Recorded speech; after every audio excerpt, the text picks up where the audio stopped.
feel overwhelmed and can't explain the reason?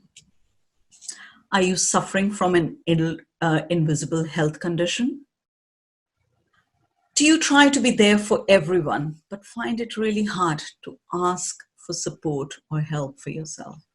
If yes, then this is your show. So stay with me because I'm talking to a very inspirational woman who is suffering from physical, mental, emotional ailment, but never give up. And that's why she's inspiring to me. So let's welcome Monika Sehdev. Hi, Mona. Namaste, Sat Sri Akal, Assalamu Alaikum, hello, hola, what's up? How you doing? I'm doing good. Welcome to our Chit-Chat and Chai with Sangeeta.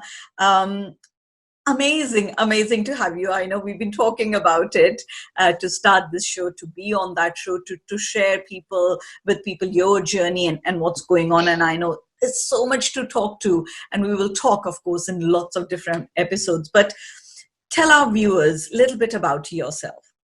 Okay. Hello, everyone out there. Namaste, and I hope you're all well there. So I'm Monika, and I call myself a Bristol Indian bird. And I have to share where that actually got born because I used to teach aerobics and I was in fitness. And this Sri Lankan lady after my class, she was like, oh, that was great. Oh, you're a BBC. And I'm like, oh, what's the BBC? A BBC is a channel. She goes, no, you're British born confused. And I was like, no, I'm not. I'm a British born chameleon. I'm a Bristol Indian bird. Yeah. And so that's, me. I mean, I grew up here as a Hindu Punjabi. Yeah. In Bristol, really connected to the Hindu community, the Sikh community. So we've always grown up going to the Gurdwara, which is a Sikh temple, obviously, and the Hindu temple, the Mandir. So, my parents, my parents have immersed me and our family in our culture growing up. And then obviously being born in Bristol, I've got my Bristolian culture. So, and then that is so diverse. I mean, if I was to put all my friends in one room, it's almost like having the world in one place. I'm multilingual. I've learned so many languages along the way. I speak, obviously, English. A bit tutti-frutti Hindi and Punjabi, but I can get by. But, the joke was it's tutti-frutti, no? Yeah. That was the ice cream we used to eat here, like in the 80s. Anyway, so, and then along the way, I've got so many friends, the Jamaican influence, the Latino influence. So I've got massive influence from South America, Africa. I mean, growing up here in Bristol, I was in an African dance group, playing African music. So from birth, my life has been so multicultural and so diverse. And in so many ways, for me, it's a massive bless because I have an ability to just connect with people from all walks of life. So yeah, and I love music. I love dance. I love Punjabi. I love my bhangra. I grew up. That's how we are, isn't it? Yeah. Music and dance it's to celebrate. We love celebrating, and we love eating as well. Absolutely. Talking about eating and celebrating, where's your chai? My chai. I made my desi chai this morning. Wow. And what do you put in your chai? So I put I boil water, fennel, clove, and I'm thinking Hindi Punjabi, lechi, cardamom. Cardamom, okay. Cardamom. So yeah, and then just boil it. And I don't use cow's milk anymore, so I use brown rice milk, and it still tastes gorgeous. Wow, amazing. Well, cheers. What about you? What have you got in your chai? I just got simple English breakfast tea because I think for me, masala chai is all about ginger. I put a little bit of black pepper and that also on the days when I'm catching cold or I'm feeling that, okay, something is brewing, something is coming up, or I sometimes, have a haldi milk for that. But chai for me is very simple, which doesn't take too long to make, and a little bit of milk, and one sugar. And I was talking Yeah. to one other, guest, and I was saying that's something I'm trying to get over, that, okay, not to put sugar. But, for me, it is all about chai is so important. It's like my soothing my soul kind of thing. When I'm down or when I have low energy, it's like, have a cup of chai, and my kids are so tuned into it. So if they see I'm low or something, Mama, how about let's have a cup of tea or something? I think, yeah, that will solve all the problems for me. Absolutely.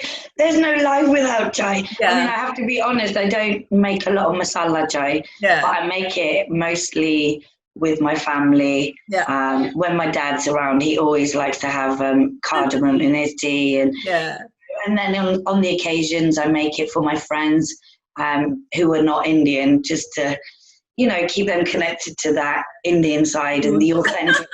Because they tell me, oh, I love chai, and they tell me about these tea bags, and I try them, and I'm like, no. If you're going to make chai, you have to do it properly. I'm sorry, I know there's lots of companies out there selling them, but it's not the same as making it from scratch. I think it's about fresh ingredients, which we will be touching on later on in the show as well, talking about growing your own and the freshness, the smell when you cut and you chop the ginger and you put it in. You cannot compare that with something which is made on a larger scale and served in a tea bag. But we were talking about invisible ailments, invisible health issue, and we of course talked about you suffering from physical, mental, and emotional. So tell us a little bit more about what are you suffering from? What's going on with you? Okay. So I've been diagnosed with fibromyalgia and chronic fatigue. What's fibromyalgia? Fibromyalgia and chronic fatigue are both invisible illnesses. Yeah. I mean, as you can see, I look absolutely fine. And I have to be honest, I made an extra effort, put a bit of makeup on, got myself ready, but this isn't my normal. So fibromyalgia is a condition that affects the muscles and the joints, and it's pain in the fibrous tissues that is all over, and it can trigger, within the body. I mean, imagine like the feeling of hammer on your body and your muscles on fire. And, from one moment, like I said, I'm okay, and I can be okay for a period of time, and then all of a sudden I'm absolutely crashed. And usually when I get into bed, my legs are on fire. So I have a lot of sleep problems.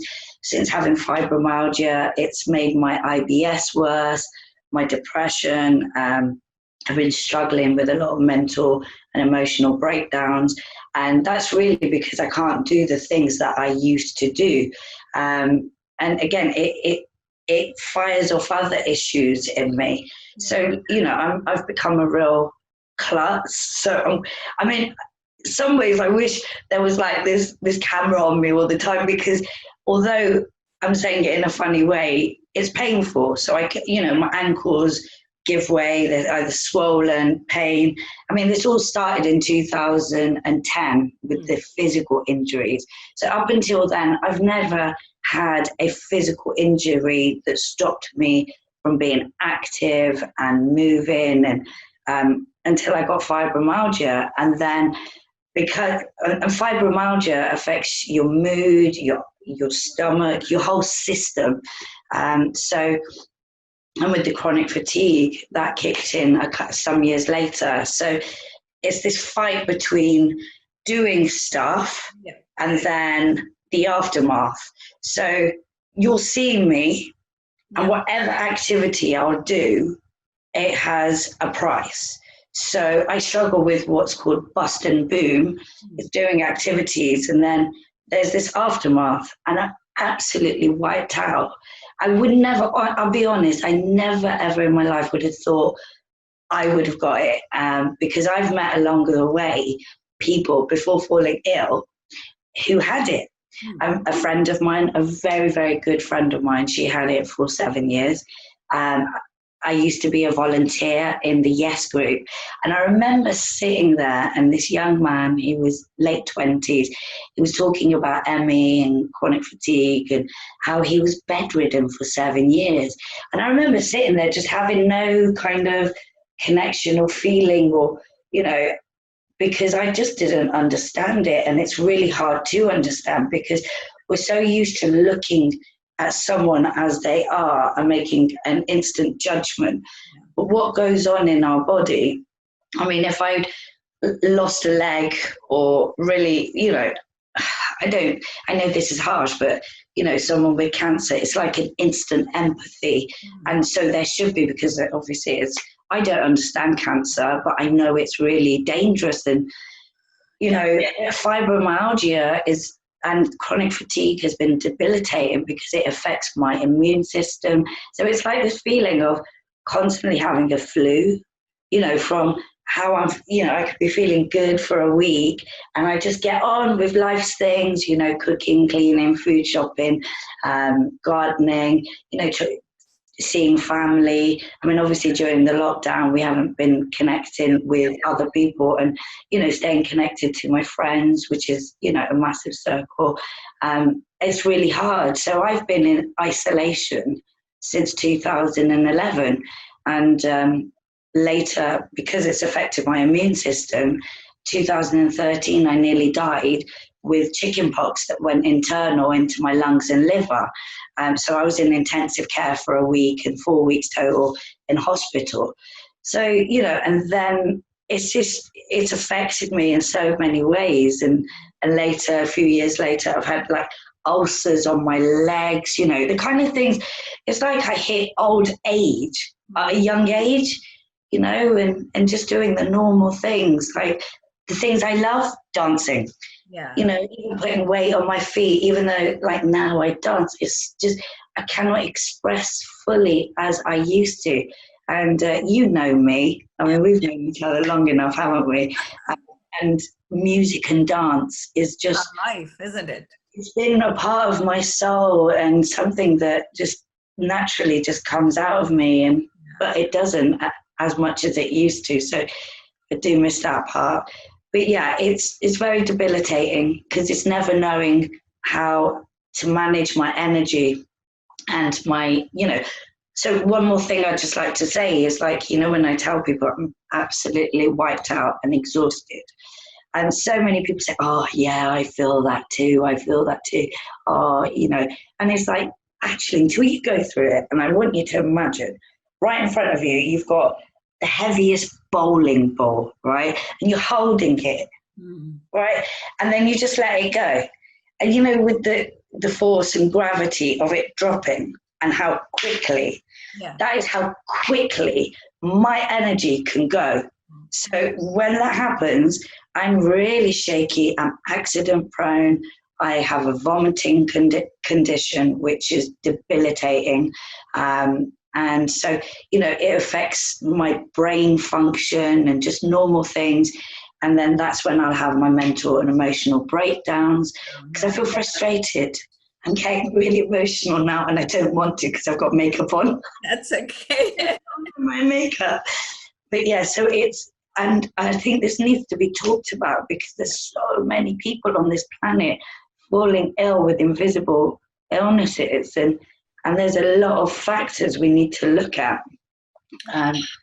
I feel you, Monika, but something in the conversation, you made a very important point that when you met with somebody who was going through the same thing, you couldn't empathize, you couldn't understand what they were saying. And it happens quite often, like what you're talking about is, yes, you can tell me, you can explain what goes on, but to really realize, it's really hard, so it's like, to be in somebody else's shoes, it's always harder, but we can do it.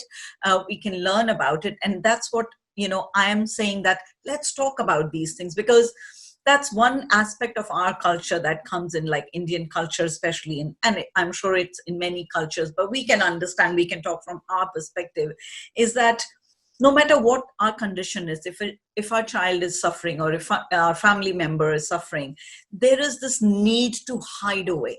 there is this need to just pretend that everything is good. We don't want to talk about mental illnesses. We don't want to talk about physical and we just try to pretend or look okay for the world, because I don't know what kind of fear we have, what people will think, what people, but I think that's puts us away, that stops us to receiving support from other people, like-minded people, somebody who's going through the similar condition as you. If you come out and openly talk about it, somebody can contact you and say, hey, I know what you're talking about. I totally get it, Yeah. and it is important to talk about it. What do you think about us, our culture, and always hiding things away and don't want to talk about it? How do you feel? Well, it's funny you say this because, I mean, again, I'm starting to get all emotional now. Because the first maybe 4 years, I mean, it's been really hard to understand what's been going on. I mean, I literally, in the first part, I mean, I couldn't even get out of my bed. I couldn't walk. I was walking like a granny, but not all grannies were that unable, and my parents didn't understand it. They didn't believe me. A lot of people didn't believe me. Many times I'm sharing and people around me would say, you're just being negative. You're just, I get those pains, I get that. But then when you can't really cook for yourself, so one thing I didn't mention is after around the time that I got the chicken pox, I then started getting care support through the council, and I had care support for 4 years.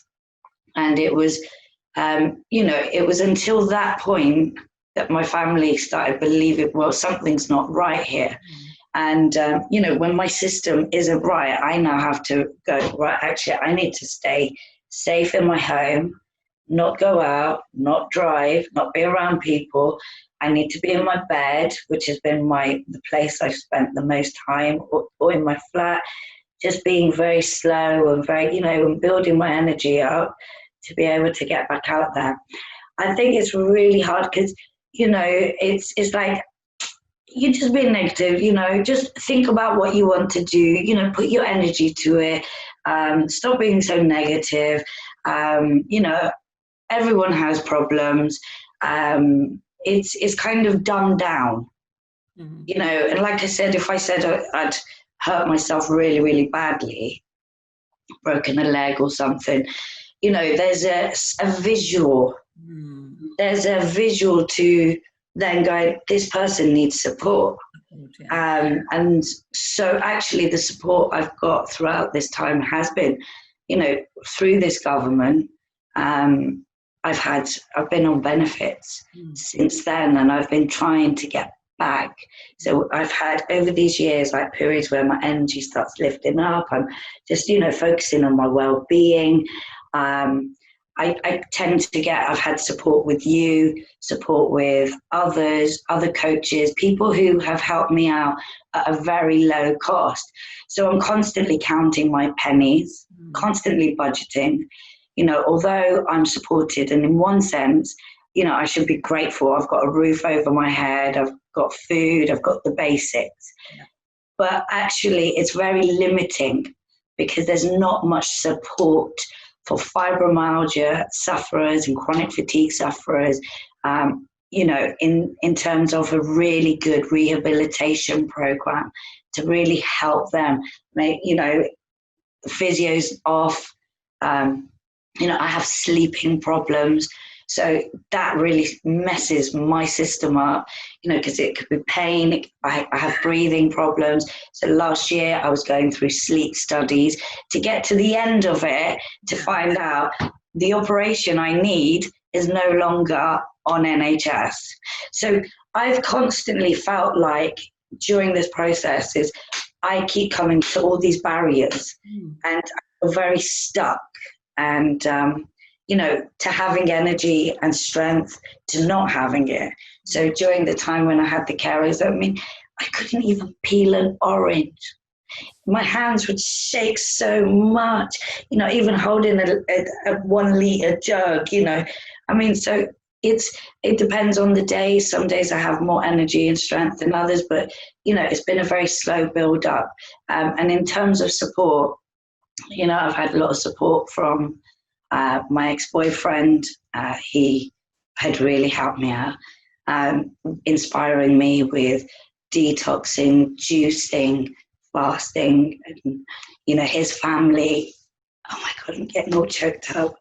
My friends, they'll phone me, and it's that support and the people around, just a phone call. How are you doing? How are you doing? Yeah.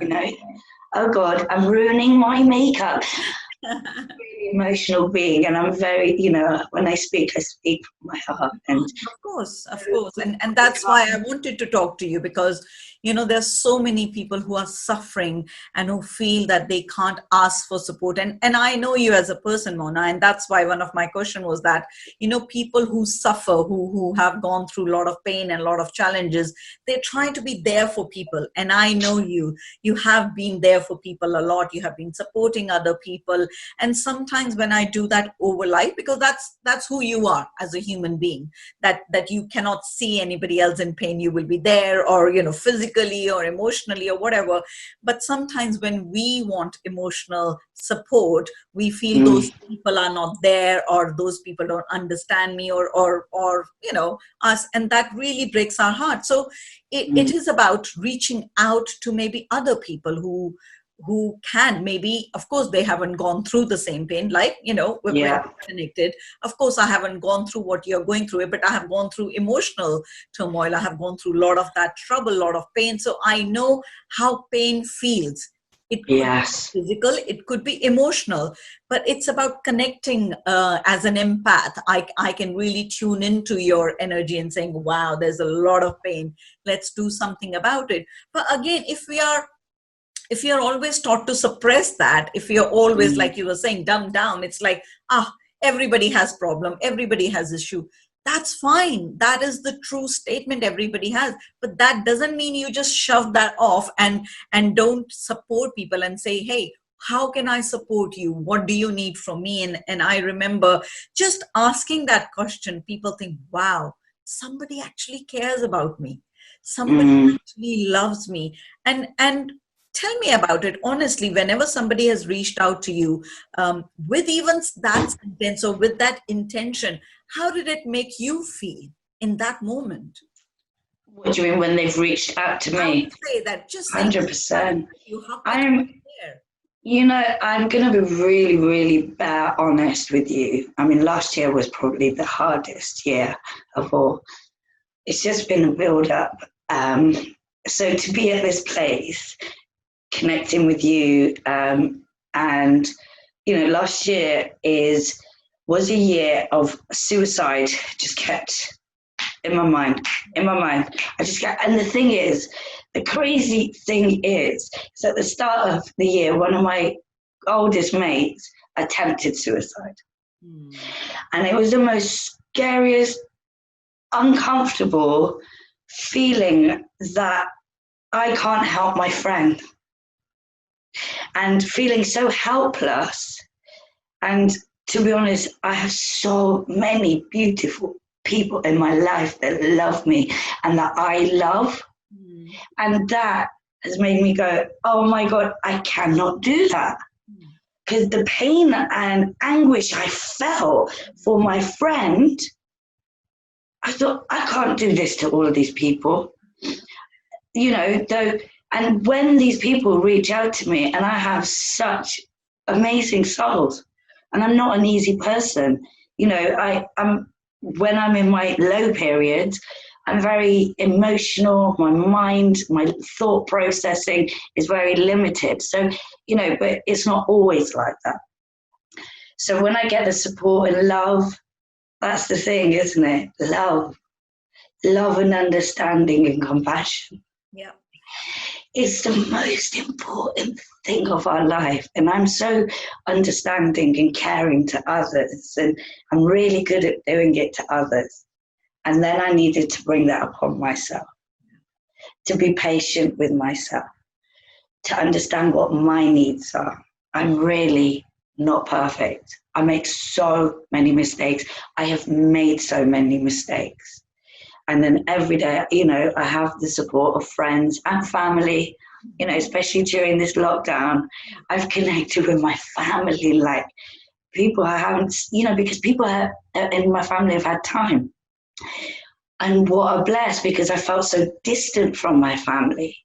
And actually, the cultural side of me, being an Indian, you know, which is so inherent, you can't take that out of you.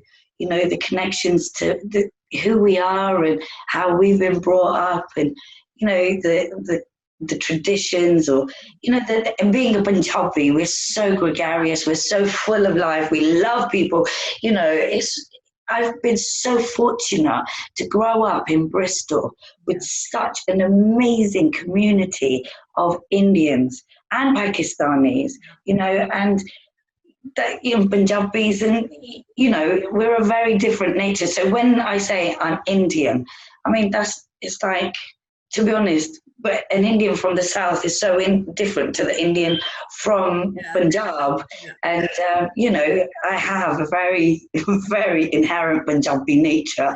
And so, yeah, I feel more supported now than ever. That right now, I just feel this space is, I've got to take baby steps in rebuilding myself, because I haven't come to this planet to wilt away. Absolutely. And I believe every single one of us have been given so many gifts. We've come here with a purpose and, you know, our own unique, like, vision that's within our soul, you know, and I ain't leaving this planet without giving my best. You know, I feel like I'm a protector of animals and kids, and, you know, I love people, though people are difficult. You know, we are complicated beings. You know what I mean? We are such diverse, complicated beings. Nothing is straight-laced and linear. But what is linear for me is that, you know, loving, understanding, growing, development. So for me as a being, before all of this happened, I was immersed into personal development. I mean, the amount of seminars I've been to, and, you know, therapies that I've learned, coaching, NLP, master level, business level, you know, but I have to say, it's been, you know, for my own development, because I've had this thirst and quest to really understand how to develop myself. But it's been very diverse. So there's the Western world of personal development, and then there's the Indian world of personal development. We'll come to that. I think we will unravel your story slowly in other episodes as well. Definitely we'll dive deep into it. So, you know, we have gathered that support is very important. Love, empathy really can uplift you. I want to talk to you a little bit about, you know, like you were saying, that every time you feel sometime new comes and you feel there's another challenge, there's another obstacle. And I remember in my life, when I started on my spiritual journey, there was one thing I learned, that you know, sometimes a challenge hits us, an obstacle comes in our life, and we stay stuck, or we want to push that. Like the boulder, you have given the example. So imagine you're stuck and there's a huge boulder in front of you. Either we try to push it away, or, you know, really give up sometimes, you know, and we think, okay, I can't do it, so I have to stay in the situation. And I remember listening to Sister Shivani, and she's saying, obstacle is not in your way. Obstacle is your way. You know, so the obstacle has come to teach you something. So become fluid, become like water. Nothing can stop water, no matter how big the boulder is, how big the rock is, how big the obstacle is. So something in your mind needs to shift. Something in your energy needs to shift to become so supple and flexible, so you can go through that challenge. Because when we go through that challenge, there's a gift waiting for us on the other side. And we will share that, you know, why we stay stuck or something like that. But there's something really interesting I want to ask you and talk to you about is, you know, you started Grow Your Own, Tell me a little bit about it. I'm so interested because I see your Facebook videos about growing your own vegetables, and being Indian, you think growing and doing these kind of things, and I thought, oh, that's not my job. I don't do it, kind of thing. Let Well, someone else do it. How did you manage? So I met Bruno in 2013, and at that time he was big on juicing, detoxing, a really healthy way. I mean, so along my way I've learned nutrition and, growing up with a Punjabi diet as well as a British diet, and being exposed to lots of junk food. And, I just wasn't aware of. And I grew up in a city, concrete life. We had a yard. And then after moving from there, we moved into a shop where we didn't have anything. So, since meeting Bruno and his parents, they've been such an inspiration. So, he transformed his life because he had loads of health problems. His parents had loads of health problems. So they converted and transformed the front of their garden in Portugal into this amazing organic,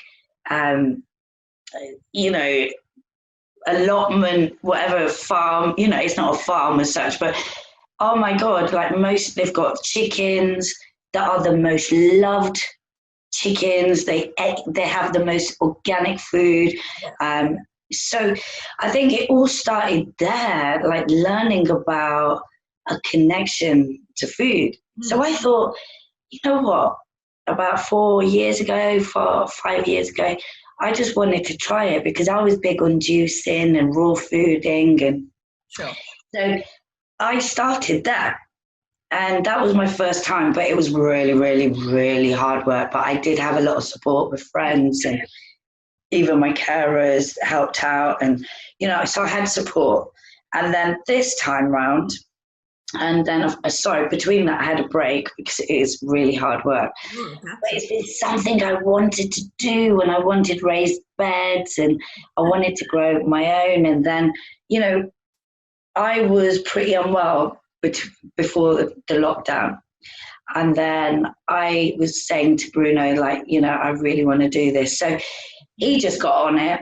Yeah. I got on it. He says, he created the canvas, okay, and I created the painting. Wow. So he did all the physical work in terms of the digging, the sifting.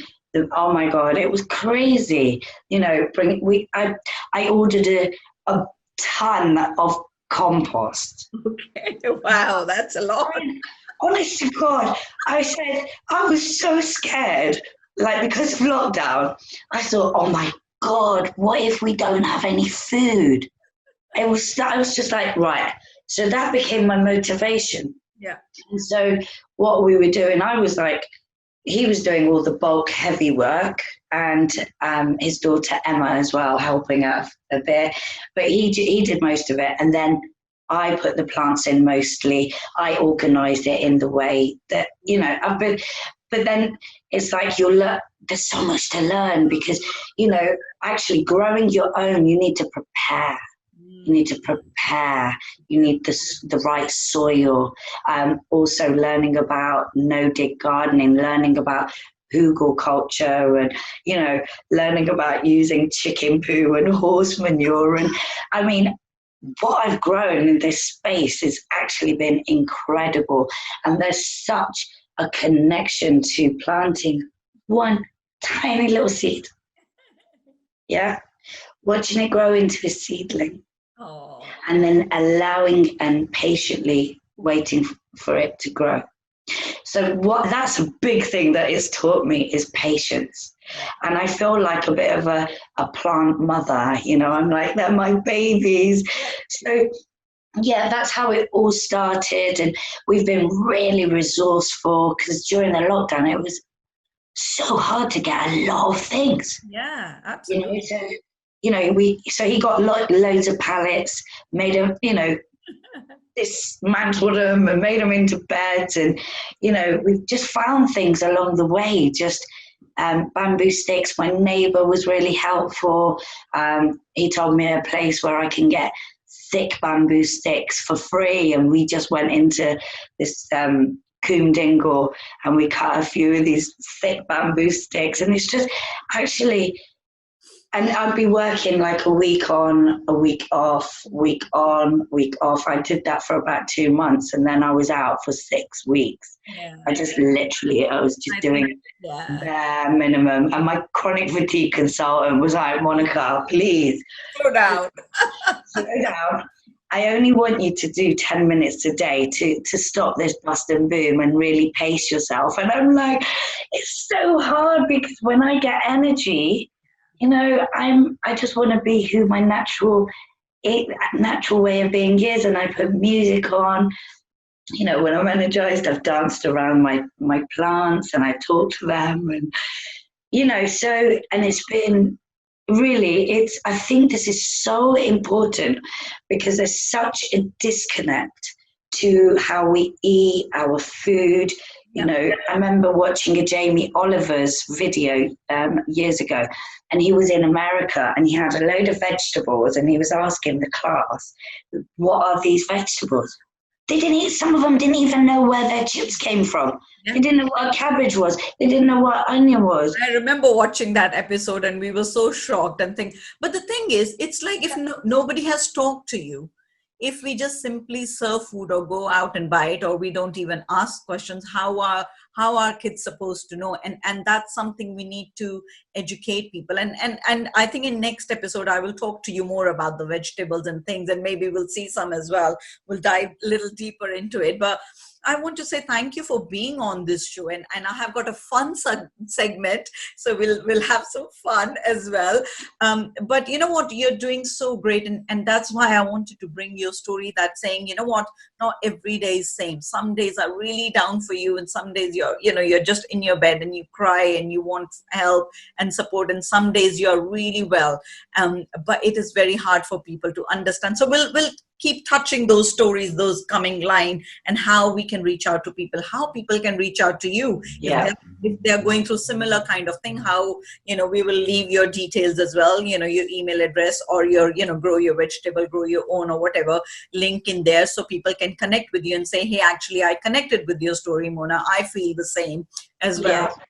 And that's the whole theme of the show, is that we want to inspire people to live consciously. We want people to connect. 100%. To have the support. And if they're going through something, they want to connect with me, more than happy. But what I want you to do is, and since when I have started connected with you, I knew you from, long time ago, and we danced in so many parties. You taught us to and sung. And a lot of things. But I just wanted to share that with people. If you're suffering and you're going through similar kind of thing, reach out to people who have gone through the same thing, or who can support you or help you. I know we find it really hard, because we think people will judge us, or people will not understand where we are coming from it. But it's okay. Try it. Sometimes, you have to try 3 times, and 4th time you might meet somebody who will really understand yours, can support you. So don't give up on yourself, because as Mona said, life is so precious. We are here to do something amazing. And most importantly, we're here to be ourselves, so be yourself. If you're going through a challenge, just remember, I want to share a beautiful quote from Heidi Johnson. It says, always concentrate on how far you have come, rather than how far you have left to go. Brilliant. The difference in how easy it seems will amaze you. So remember always how far you have come, Mona. And I see you, and you're such a beautiful soul. You shine your light. You have so much love to give. So keep inspiring other people. Keep loving yourself. And sometimes, the pain is not even that other people don't understand me or support me. Sometimes the pain is that I am not there for me. I'm too much out, looking out for other people and that's great. 100%. And one of the key things is a phrase, what do I need now? And so many times what we think we need, right? And I think this lockdown has shown us, because in so many ways, I think this lockdown is a blessing. Absolutely. It's actually forced people to slow down and really take note of what is most important in life, within yourself and around you. And And life is a challenge for us. It's a journey for everybody. No one is going to get out of this easy. I mean, there are some people who do, very small percentage who have it easy. Majority of this planet, we all are struggling. We're all going through all sorts of challenges. And the most important thing is to do the work we need to do on ourselves. That's really key. Because I'm not responsible for you. You're not responsible for me. But understanding that, see, responsibility, that word, I struggled with that for years. The ability to respond. You know, what do I need for me right now? And for me right now, I need to pace myself. I need to be connected with people that just, you know, I bring up, do you see what I mean? Lift up, and they lift me up. And compassion, empathy. I don't know it all. No. One lifetime is not enough to know it all. One lifetime, we've got so much work to do. But the thing is, we don't need to know it all. And that's the thing. And what you're talking about, you know, perfection is an illusion. You know, Exactly. Nobody's here. We are here to learn and grow. And as long as we keep doing that, rather than staying stuck, we learn from other people's stories inspire us. Sometimes we have experts who you can reach out to it. And you were talking about your energy. It's so funny. Our next episode I'm recording, it's all about maintaining energy hygiene. Not many people do it. Many people know how, and when they feel drained, when they feel tired. So, you know, it might be very useful for you. It might be useful for a lot of other people, because we are so physically focused. We don't even think energy-wise how we need to do and what we need to do. You know. It's interesting you say that, because just quickly saying, you know, is what you said earlier about, you know, keeping up appearances. Yeah. You know, it's so easy to get lost in the outer image of what we are. But actually, the juice is so deep inside of us. You know, this is all an illusion. It's a total illusion. So, yeah, I think this is why we need to do the work on ourselves and build ourselves up from within. And we will talk about that a lot, because, you know, self-development is the part, and that's the part of this show, is raising people's awareness and consciousness, saying, you know, think what you eat, think what you say, think how you live. It's living consciously. But are you ready for the fun? Yay! You're dancing already. I just need to adjust a second, because my muscles are, I'm just going to have to put this up a bit. Okay. I'm on my electric chair and my legs were hurting, so that's better. Thank you. Whatever makes you comfortable. Good. I'm comfy. So listen carefully. One word that comes to your mind when I say these statements: the current state of the world. It needs a lot healing. It needs healing. Dancing in the rain. Liberating. Having a cuppa with me. Engaging, loving. I've got two.